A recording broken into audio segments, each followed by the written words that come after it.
नमस्कार दोस्तों, स्वागत है आपका जीएस गुरु विद्या चैनल पर। और हम लोग पिछली क्लास में प्रॉफिट लॉस एंड डिस्काउंट देख रहे थे और बेसिक कॉन्सेप्ट पढ़ करके आगे क्वेश्चन कुछ डिस्कस किए थे। अब आइए आगे चलते हैं और प्रॉफिट एंड लॉस को थोड़ा सा आगे बढ़ाते हैं और समझते हैं कि ये क्वेश्चन दिया हुआ है हम लोग के सामने, इस पे हम लोग कुछ चीज समझनी है। जैसे समझिएगा, कह रहा है कि एक आदमी दो चीजें, दो वस्तुएं यानी दो पाइप प्रत्येक को 12 रुपए में बेचता है। यानी पहला पाइप भी 12 रुपए में बेचता है, दूसरा पाइप भी 12 रुपए में बेचता है, और पहले वाले पर उससे 20% का लाभ और दूसरे वाले पर 20% की हानि होती है। तो ऐसे कंडीशन में उससे क्या हुआ, प्रॉफिट हुआ कि लॉस हुआ, अगर हुआ तो कितने का हुआ। तो इस चीज को थोड़ा समझिएगा। एक केस इसका और बनता है, एक केस और बनता है उस कंडीशन में। देखिए, जैसे मान लीजिए हमने आपसे कहा दो आर्टिकल है और दोनों आर्टिकल का सीपी सेम है। अब इस क्वेश्चन को थोड़ी देर के भूल जाइए। दो वस्तुएं हैं, दोनों को हमने 12 रुपए में खरीदा या जो भी रुपए में खरीदा, यानी पहले जितने में खरीदा उतना ही दूसरे में खरीदा, दूसरे को भी। अब इस वाले को बेचते समय हमें x% का प्रॉफिट हुआ और दूसरे वाले को बेचते समय हमें x% का लॉस हुआ। या पहले वाले को हम लोगों ने x% प्रॉफिट में बेच दिया, दूसरे वाले को हम लोगों ने x% लॉस में बेच दिया। यानी कि प्रॉफिट परसेंट और लॉस परसेंट का जो न्यूमेरिकल वैल्यू है x ये भी इक्वल है। तो ऐसी कंडीशन में आपको जाहिर सी बात पता है, जैसे मान लीजिए अगर ये 12 रुपए हो और 10% का प्रॉफिट, तो 12 रुपए का 10% आपने यहाँ से कमाया और यहाँ 12 रुपए का 10% आपने निकाल दिया। यानी कि जो आपने यहाँ से कमाया वो आपने यहाँ से निकाल दिया। तो ऐसी कंडीशन में क्या होगा, जाहिर सी बात है नो प्रॉफिट नो लॉस। तो जब ऐसा केस आएगा तो आपको क्वेश्चन सॉल्व ही नहीं करना है, बस देख के टिक मारना है। क्या ध्यान देना है, सीपी सेम है, प्रॉफिट परसेंट और लॉस परसेंट सेम है, तो तुरंत नो प्रॉफिट नो लॉस। ठीक, ऐसे में लड़के ज्यादातर क्या करते थे, x स्क्वायर बाय 100 का लॉस, तो ये गलत हो जाता है। वो कॉन्सेप्ट यहां लगता है। ऐसा कंडीशन है जब दो आर्टिकल का एसपी सेम हो, ऐसा कंडीशन जब दो आर्टिकल का सेलिंग प्राइस सेम हो और उन पर इसको बेचते समय x% का प्रॉफिट और इस दूसरे वाले को बेचते समय x% का लॉस, यानी एसपी भी सेम हो और जो प्रॉफिट परसेंट और लॉस परसेंट की जो न्यूमेरिकल वैल्यू है वो भी हमारा सेम हो, तो ऐसी कंडीशन हमेशा लॉस होगा। कितने का, तो आप कहेंगे x स्क्वायर बाय 100 का। इस चीज को आप ध्यान रखें। अब बात आती है कि इस क्वेश्चन को अगर हम देखें तो कहीं ना कहीं लॉस होगा। सेम कॉन्सेप्ट है, 12 रुपया पहला वाला भी बेच रहे हैं, दूसरे वाले को भी 12 रुपए में बेच रहे हैं। पहले वाले पर 20% का प्रॉफिट हो रहा है, दूसरे वाले 20% का लॉस। तो आपने कहा 20 का स्क्वायर बाय 100, तो आपने कहा 4% का लॉस, आपने कहा 4% का लॉस, तो 4% का लॉस हो गया। बात ये कई बार हमसे क्वेश्चन पूछता है कितने प्रतिशत की लाभ हानि होगी, तो आप आंसर 4% टिक कर देंगे और आगे बढ़ेंगे। लेकिन यहाँ पर पूछा है कितने की लाभ हानि होगी, यानी रुपए की बात कर रहा है। तो आप तुरंत यहाँ पर समझिएगा, एक तरीका सिंपल से ये भी है कि आप अगर हम बोले कि दोनों पाइप को मिलाकर सीपी हमारा 100% था, दोनों पाइप को मिलाकर सीपी हमारा 100% था और हम दोनों पाइपों को 4% की हानि पर बेच रहे हैं, तो सेलिंग प्राइस कितना परसेंट हुआ, तो आप कहेंगे 96% हुआ। सेलिंग प्राइस कितना हुआ, 96%। भाई 100% में से 4% घटा दिया लॉस परसेंट, तो 96% में बेच रहे हैं ये सेलिंग प्राइस। तो इधर भी ये दोनों पाइप का सेलिंग प्राइस है, ध्यान देंगे। तो यहाँ पर भी दोनों पाइप का सेलिंग प्राइस कितना हो जाएगा, 12 का डबल, क्योंकि एक पाइप का 12 तो दो पाइप का 24 रुपए। ध्यान दें, हमें 4% की वैल्यू चाहिए। पूछा है कितने की लाभ हानि हुई, यानी कितने रुपए की लाभ हानि हुई, तो 4% की हानि, इसी को हमें रुपए में बताना है। 4% वैल्यू को रुपए में, तो 24 चौको 96 होता है, बोलिए, तो ये हो जाएगा 4% बराबर 1 रुपया। तो ये आंसर आ गया कि 4% की वैल्यू 1। अगर परसेंट पूछेगा तो आप आंसर 4% टिक करिए, रुपए पूछेगा तो आप 1 रुपया टिक करिए, 1 रुपए की हानि। ठीक है, चलिए इस क्वेश्चन को हम लोग थोड़ा सेकंड मेथड से देखते हैं, थोड़ा समझते हैं, क्योंकि इस मेथड को भी हम लोग कई जगह पर इंप्लीमेंट करेंगे। कई बार जो पिछला कुछ एक्सप्लेनेशन था उसमें कई बार डेटा टिपिकल लिया जाता है, इसको थोड़ा समझिएगा। जैसे हमसे कह रहा है कि 20% का लाभ 20% का हानि, यहाँ पे आपको कुछ ध्यान नहीं देना है, कॉन्सेप्चुअल मेथड है। 20% का लाभ हो रहा है पहले वाले में, दूसरे वाले 20% की हानि। थोड़ा सा और समझने की कोशिश करें तो पहले वाले 20% का लाभ, 20% मतलब 1/5, यानी अगर सीपी 5 रहा हो, मैंने कहा था कि इनिशियल वैल्यू नीचे वाली वैल्यू सीपी को मानेंगे। तो अगर सीपी पहले वाले में 5 रहा हो तो, और 1/5 यानी 5 में 1 जोड़ेंगे तो कहीं ना कहीं हम कितने बेचेंगे, 6 में, क्योंकि 20% का प्रॉफिट हुआ था। और दूसरे वाली कंडीशन में 20% का लॉस है, तो यानी 1/5 है, यानी सीपी अगर 5 था तो लॉस है, तो 5 में 1 माइनस करेंगे इस बार, तो क्या हो जाएगा 4। अब आप समझिए कि यहाँ पे कह रहा था दो पाइप प्रत्येक को 12 रुपए में बेचता है, यानी दोनों का सेलिंग प्राइस सेम है।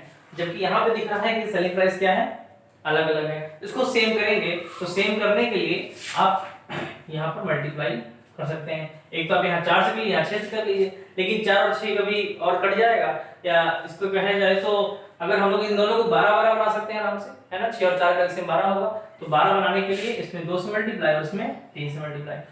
फाइनली हमारा टारगेट है कि इससे और इससे सेम करना है। आप चाहे 24 24 बनाइए, चाहे 12 12 बनाइए, जो बनाना हो बनाइए, कोई दिक्कत नहीं है। तो ये हो गया आपका 10 और 12, और ये हो गया आपका 15 और 12। तो देखिए सीपी आपका ये है, एसपी आपका ये है। तो कहीं ना कहीं आपका सीपी 25 रुपए का सामान आपने 24 में हो गया, ठीक है। एसपी 12 था तो हम 12 बनाएंगे, ध्यान दीजिएगा, है ना। 12 12 मतलब ये वैल्यू बनाना है आपको, ठीक। अब यहां से समझिएगा कि यहां से में दिख रहा है कि कहीं ना कहीं 1 रुपए का लॉस हुआ, दिख गया। सीपी एक्चुअल में क्या रहा होगा 25, एसपी एक्चुअल में क्या था 24, तो कहीं ना कहीं लॉस कितने का हो गया 1 रुपए का। और अगर वही चीज अगर आपको परसेंट निकालना हो तो कितने लॉस परसेंट निकालना हो, कैसे निकालेंगे, 1 रुपए का लॉस हुआ, और लॉस के केस में किससे डिवाइड करते हैं, ज्यादा वाले से। तो ज्यादा वाला कौन, दोनों में 25 into 100, ये आ गया आपका 4%।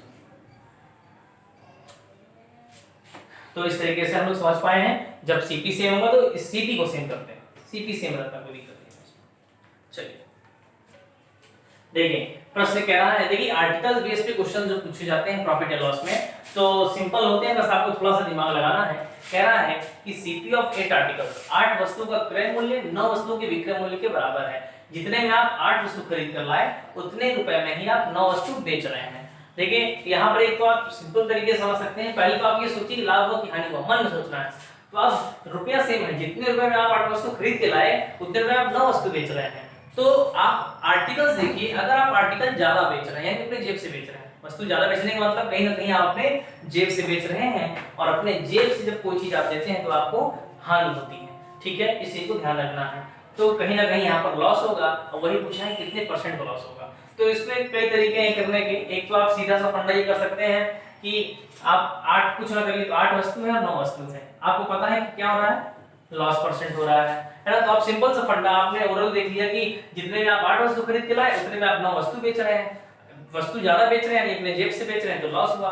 कितने को लॉस हुआ, तो आपको बार बार हम बता चुके हैं, परसेंटेज में पढ़ चुके हैं आप, प्रतिशत कमी निकालने के लिए या लॉस परसेंट निकालने के लिए दोनों का डिफरेंस, कितनी वस्तु ज्यादा बेचे आप, एक वस्तु का लॉस हुआ, और लॉस के लिए किससे डिवाइड करते हैं, ध्यान रखेंगे ज्यादा वाले से। ज्यादा वाला कौन है, 8 और 9 में, बस ये आंसर हो गया 1/9%। 1/9% का मतलब आप समझते ही हैं 11 से 1/9%। तो एक तो आप इस तरीके से कर सकते हैं, और दूसरा तरीका, ये सबसे सिंपल तरीका है, इसमें आपको कुछ करना नहीं, ओरल क्वेश्चन सॉल्व हो जाएगा। दूसरा ये है कि आप इसको लिख लीजिए, जैसे दिया वैसे लिख लीजिए। सीपी ऑफ का मतलब मल्टीप्लाई, या 8 वस्तुओं का क्रय मूल्य का मतलब मल्टीप्लाई, है ना, 9 वस्तुओं के विक्रय मूल्य के बराबर है। सेलिंग प्राइस ऑफ 9 आर्टिकल्स, 9 वस्तुओं का विक्रय मूल्य, ठीक, जैसे दिया वैसे लिख लीजिए, ठीक। अब सीधा आप यहां से देख लेंगे, हमेशा जब कोई चीज इक्वल में लिखी होती है तो पलट लेते हैं, यानी सीपी की वैल्यू 9 और एसपी की वैल्यू 8। जब आप अगर रेशियो बनाएंगे, यहां पे देखिए अगर हम लोग रेशियो बनाते हैं सीपी अपॉन एसपी, तो सीपी की वैल्यू तो 9 ही रहेगी, 8 क्रॉस मल्टीप्लाई से नीचे आ जाएगा, तो सीपी की वैल्यू 9, एसपी की वैल्यू 8। तो आप यहां से भी समझ पाएंगे कि ऐसी कोई वस्तु रही होगी जिसका 9 रुपए दाम होगा और हम उसको 8 रुपए में बेच रहे हैं, तो कहीं ना कहीं हमें लॉस हो रहा है। वही 9 रुपए का सामान खरीद के लाए और आप बेच रहे हैं 8 रुपए में, कम रुपए में बेच रहे हैं, तो 1 रुपए का लॉस हुआ। फिर वही बात, क्रय मूल्य पर ही गणना करेगा दुकानदार, या ज्यादा वाले से भाग करेंगे परसेंट के लिए, तो ऐसे भी आप कर सकते हैं। चलिए नेक्स्ट क्वेश्चन हम लोग देखते हैं। देखिए ये प्रश्न कह रहा है कि 17 गेंदों को 720 रुपए में बेचने पर 5 गेंदों की क्रय मूल्य के बराबर हानि होती है, तो एक गेंद का क्रय मूल्य क्या कीजिए। देखिए ये भी आर्टिकल बेस पे ही क्वेश्चन है, और इसी तरीके से बस को ये समझना है कि अगर कह रहा है 17 गेंदों को 720 रुपए में बेचने पर 5 गेंदों के क्रय मूल्य के बराबर हानि होती है, यानी कहीं ना कहीं हम 17 गेंद 720 से बेच रहे हैं और हमें हानि हो रही है। ऐसे केस में ध्यान रखना है कि क्रय मूल्य के बराबर क्या कह रहा है, हानि हो रही है। तो हानि हो रही है इसका मतलब कहीं ना कहीं हम लोग वस्तु ज्यादा बेच रहे होंगे, सीधी सी बात है। अगर आर्टिकल बेस पे प्रॉफिट या लॉस होता है तो आपको ये ध्यान रखना है कि कहीं ना कहीं हम लोग वस्तु ज्यादा बेच रहे हैं, अपने जेब से बेच रहे हैं। तो यहाँ पे लिख लीजिए 17 गेंद 17 बॉल्स बेच रहे हैं कितने में, 720 रुपए। और 17 गेंद बेच रहे हैं और हमें 5 गेंदों की हानि हो रही है। तो मैंने आपको बताया हानि कब होती है, जब हम लोग वस्तु क्या करते हैं, अपने जेब से बेचते हैं। इसका मतलब, और ऐसे केसेस में आर्टिकल बेस पे ध्यान रखिएगा, रुपया सेम होता है। अभी आपने पिछले क्वेश्चन में देखा था कि सीपी और एसपी सेम था, सीपी और एसपी सेम था। ये एसपी है ना आपका, 720 में आप बेच रहे हैं, और मैंने कहा सीपी और एसपी क्या होता है, सेम। तो यानी सीपी भी कितना रहा होगा, 720 रुपए ही रहा होगा। लेकिन आर्टिकल्स कम ज्यादा रहे होंगे, है ना। आर्टिकल्स बेस में जो प्रॉफिट लॉस होगा, तो आर्टिकल्स में आपको फोकस करना है कि क्या कम ज्यादा होगा, प्राइस तो सेम होगा। तो मैंने आपसे बता रखा है कि हानि हुई है, इसका मतलब आपने कहीं ना कहीं बॉल अपने जेब से बेचा है। कितना बॉल जेब से बेचा है, 5 गेंद। भाई जितने को लॉस होगा उतने आप जेब से बेचे होंगे, तो 5 गेंद अपने जेब से बेचा है। तो एक्चुअल में आप लाई कितना दे खरीद कर, तो इसमें से 5 हम निकाल ले, जो अपने जेब से 5 गेंद बेच रहे हैं वो हम निकाल लेते हैं, कितना, 12 बॉल्स। यानी कहीं ना कहीं हम लाए थे 12 बॉल खरीद कर 720 में, लेकिन बढ़ा 5 बॉल अपने जेब से बढ़ा दिए, 17 बॉल बेचने लगे, पैसा नहीं बढ़ाया तो लॉस तो होगा ही होगा। तो यानी कहीं ना कहीं 12 बॉल 720 में खरीदे थे, तो एक बॉल कितने का पड़ेगा आपको, 12 60 रुपए का। ये हमारा आंसर होगा। तो बहुत ही सिंपल है, बस आपको थोड़ा सा कॉमन सेंस लगाना है और कुछ इसमें नहीं है। चलिए नेक्स्ट क्वेश्चन देखते हैं। देखिए जैसे इस प्रश्न में कह रहा है कि दो घड़ियों के मूल्य का अनुपात, क्रय मूल्य का अनुपात 16:23 है। पहली घड़ी का मूल्य 10% और दूसरी घड़ी 477 रुपए से बढ़ा दी जाती है, तो उनके मूल्य का अनुपात 11:20 हो जाता है। तो दूसरी घड़ी का आरंभिक मूल्य ज्ञात कीजिए। देखिए ये प्रश्न परसेंटेज और रेशियो को मिला करके हैं, काफी क्वेश्चंस आपको इस तरीके के मिलेंगे, और रेशियो चैप्टर में भी इस तरह के क्वेश्चन हम लोग बहुत डिस्कस करेंगे। तो यहाँ पर देखिए सबसे पहले तो हम यहाँ समझते हैं कि हम एक बेसिक तरीके से अगर करें कि पहली रेशियो में दिया तो रेशियो लिख लेते हैं, पहली घड़ी 16x, दूसरी घड़ी का दाम 23x। जब दो चीजें अनुपात में दी हो तो उसको x के रेशियो में ले लेते हैं। अब इस वाले को हमें 10% से बढ़ाना है, पहली घड़ी का मूल्य 10% से बढ़ाना है, तो आप इसको लिख देंगे 16x का 110%, है ना। और इस वाले को 477 रुपए से बढ़ाना है, आपने बढ़ा दिया, ठीक, कोई समस्या नहीं। अब रेशियो इतना हो गया, या कह लीजिए कितना हो गया, 11/20 हो गया।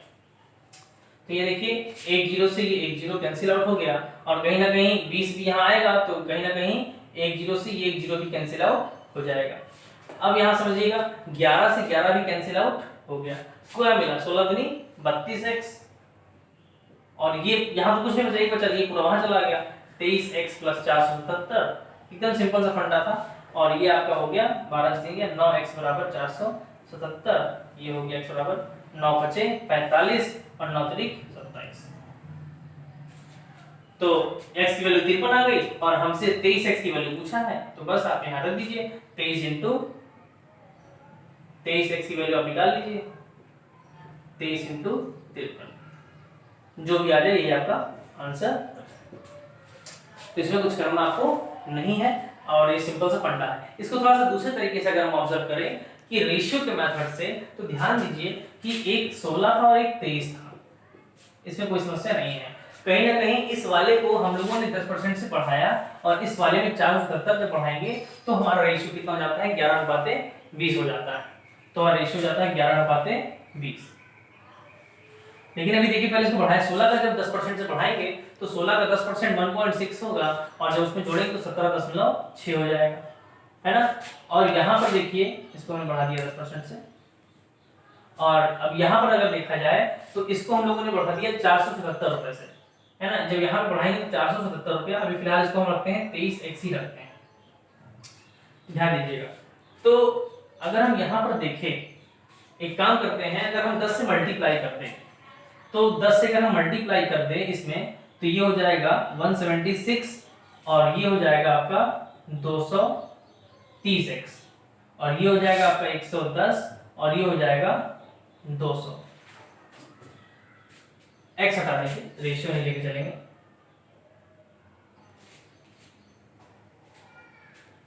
अब बात समझिए, ये और ये तो इक्विवेलेंट है, ये और ये तो हमारे क्या है, इक्विवेलेंट है। तो ऐसी कंडीशन में ये दोनों सेम होने चाहिए, क्योंकि 10% ये बढ़ चुका है ना, 10% बढ़ने पर इतना हो गया, और ये वैल्यू भी हमारी क्या है, उतनी होनी चाहिए। तो इस दोनों को हमें क्या करना है, इक्विवेलेंट करना है।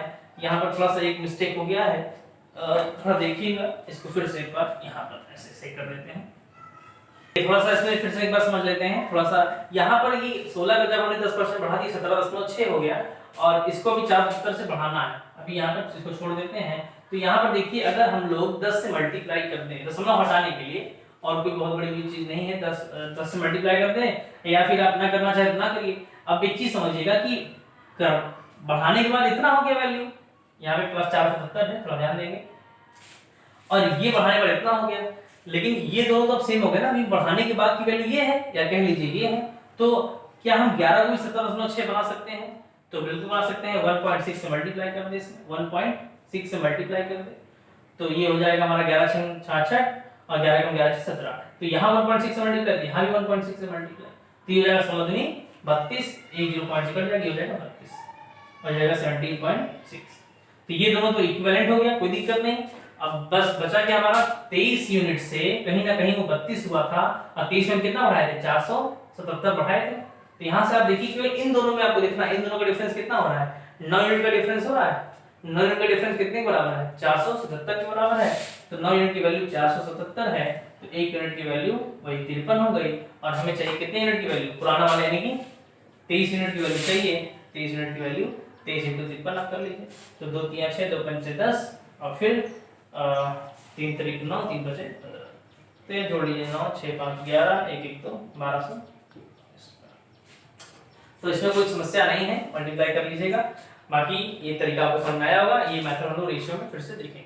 चलिए देखिए, एक प्रश्न ऐसा भी है कि एक घड़ी को 75 रुपए में बेचने पर प्राप्त लाभ प्रतिशत क्रय मूल्य के बराबर है, तो उस वस्तु का क्रय मूल्य बताइए। कई बार ऐसा क्वेश्चन भी आएगा कि इतने रुपए बेचने पर प्राप्त हानि प्रतिशत क्रय मूल्य के बराबर है, तो कई बार आपसे ये कह सकता है कि profit percent equal to CP, या क्वेश्चन में कह सकता है loss percent equal to CP.